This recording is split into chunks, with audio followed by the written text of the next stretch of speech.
Law and order maintain करने का अगर इस अनुज चौधरी को इतना शौक है तो ये उतार दे वर्दी, इस्तीफा दे दे। सिंघम नहीं है, ऐसे लोग जो है वो उत्तर प्रदेश पुलिस पर धब्बा है, कलंक है। इसके अंदर हिम्मत है ये कहने की कि अभी रमजान आ रहा है, ईद आ रहा है, ईद में मुसलमान हिंदू जो है घर से बाहर ना निकले।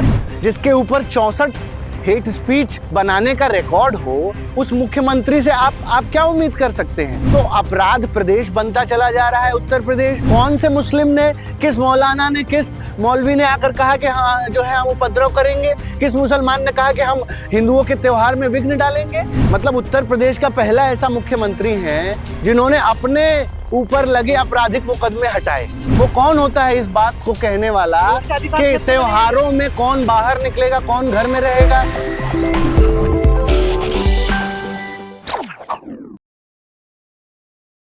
लॉ एंड ऑर्डर मेंटेन करने का अगर इस अनुज चौधरी को इतना शौक है तो ये उतार दे वर्दी, इस्तीफा दे दे और करे इस तरीके के सांप्रदायिक भाषण दे करके। ये तो एक अधिकारी की भाषा नहीं हो सकती। ये तो एक नहीं, ये कौन होता है कहने वाला? नहीं, ये कौन कहने वाला कि नहीं, ये शर्मनाक है, ये शर्मनाक है। ऐसा तो डीजीपी, डीआईजी, आईजी नहीं कहता है, इस तरीके का बयान देता है। ये बताइए वो कौन होता है इस बात को कहने वाला कि त्योहारों में कौन बाहर निकलेगा, कौन घर में रहेगा? हिंदू बाहर निकलेगा कि घर में रहेगा? मुसलमान बाहर निकलेगा, घर में रहेगा? ये तय करेगा? तो बिल्कुल नहीं, ये शर्मनाक है। और इससे तो पूरा संभल का प्रशासन, डीएम इसको पसंद नहीं करता, कप्तान इसको पसंद नहीं करता। ये कैसे अधिकारी बना हुआ है? वहां पे योगी पसंद करते हैं ना, पसंद कर रहे हैं। नहीं तो पसंद करते हैं। सीएम योगी से और उम्मीद आप क्या कर सकते हैं? जो अजय सिंह बिष्ट स्वयं सांप्रदायिक भाषण देने के लिए मशहूर हो, जिस सूबे का मुख्यमंत्री स्वयं सांप्रदायिक भाषण सदन की पटल पर खड़ा होकर के देता हो, जिसके ऊपर 64 हेट स्पीच बनाने का रिकॉर्ड हो, उस मुख्यमंत्री से आप क्या उम्मीद कर सकते हैं? और ये जो अनुज चौधरी जैसे अधिकारी हैं, ये प्लांटेड अधिकारी हैं। आप समझिए इस बात में बहुत बड़ी साजिश है। आप समझिए, यही आदमी है जिसका संभल हिंसा में वीडियो वायरल होता है, जो कहता है कि गोली चलाओ, और उसमें जो है 5 मुस्लिम भाई मारे जाते हैं। तो ये आप समझिए, ये तो संदिग्ध आदमी है। इसकी तो जांच होनी चाहिए, इसको गिरफ्तार करना चाहिए कि इसके रहते हुए संभल में इतनी बड़ी हिंसा हुई, वहां के तमाम पदाधिकारियों को जो है आपने बर्खास्त किया, लाइन हाजिर किया, लेकिन क्या कारण था कि इसको इतनी बड़ी संभल में दंगा होने के बाद भी अभी भी उसको जो है वहां पर जो है पोस्टिंग मिली हुई? चलते हैं रैलियों में, देखिए धर्म के रक्षक है वो भी। तो धर्म के रक्षक है तो इस्तीफा दे करके जाके किसी मठ को, जो हम तो कह ही रहे हैं कि जाके किसी मठ का मठाधीश बन जाए, चला जाए योगी आदित्यनाथ के मठ में, वहां चला जाए, वहां करे पहलवानी, वहां करे पूजा पाठ। ये शर्म और दुर्भाग्य की बात है कि आज लॉ एंड ऑर्डर में भी इस तरीके के सांप्रदायिक लोगों को जो है जगह मिल रही है, जो पूरे उत्तर प्रदेश की शांति को भंग करने का काम कर रहे हैं। ये शर्मनाक और दुर्भाग्यपूर्ण है। तो क्या डराना चाह रहे थे? सिंघम है, सिंघम नहीं है। ऐसे लोग जो है वो उत्तर प्रदेश पुलिस पर धब्बा है, कलंक है।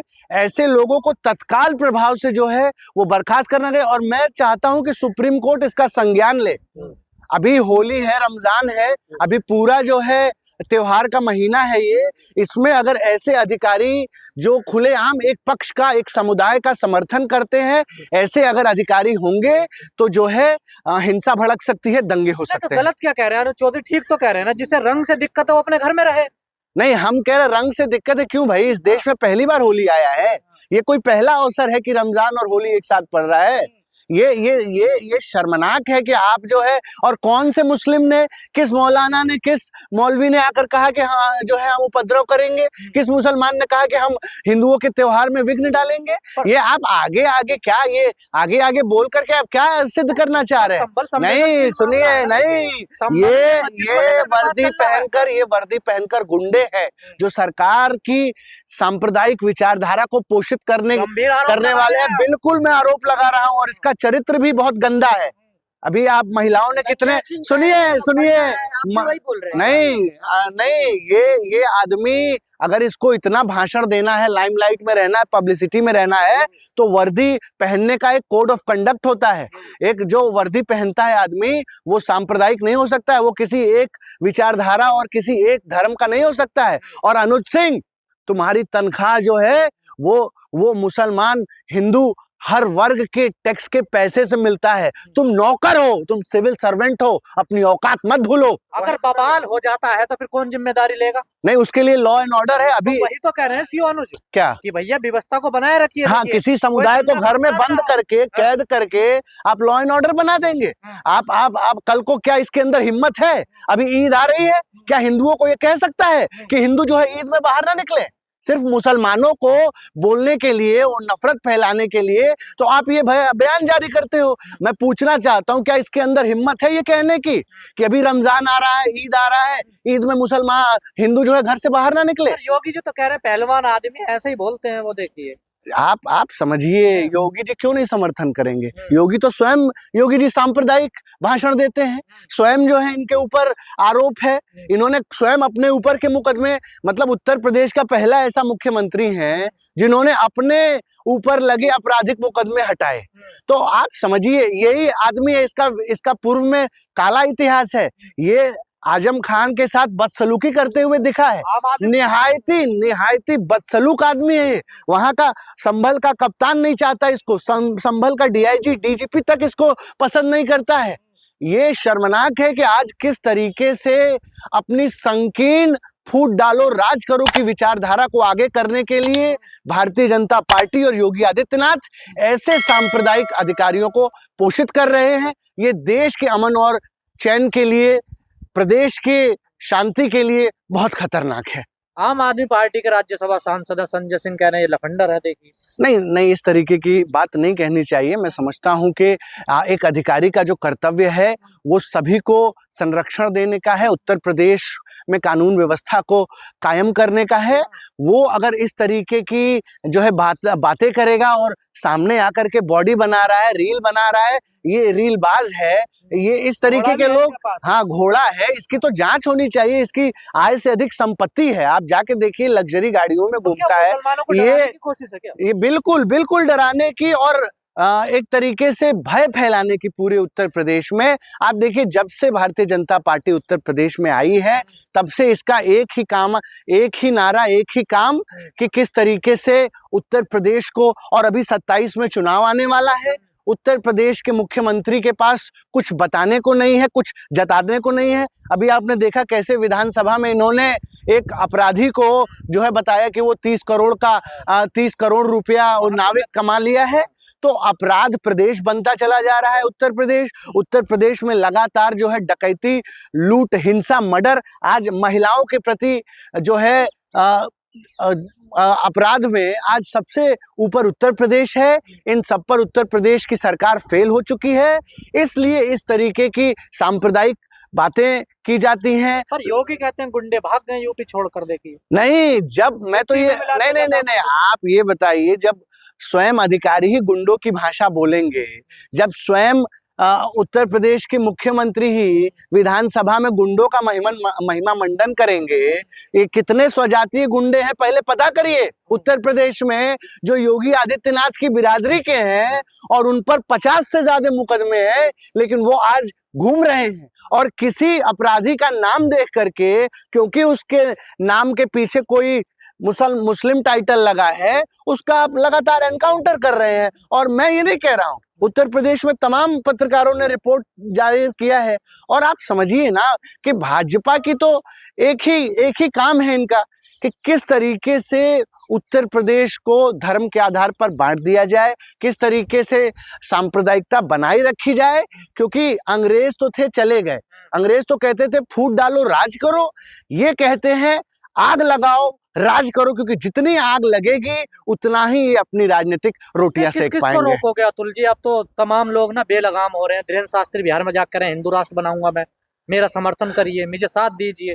तो किसे कहाँ देखिए, ये तो इस देश की जनता तय करे कि क्या अब इस देश की जनता जो है वो सरकारें चुन पाने में सक्षम है कि नहीं है। अभी आज संसद में मामला उठा कि किस तरीके से वोटर लिस्ट में घपलेबाजी की जाती है।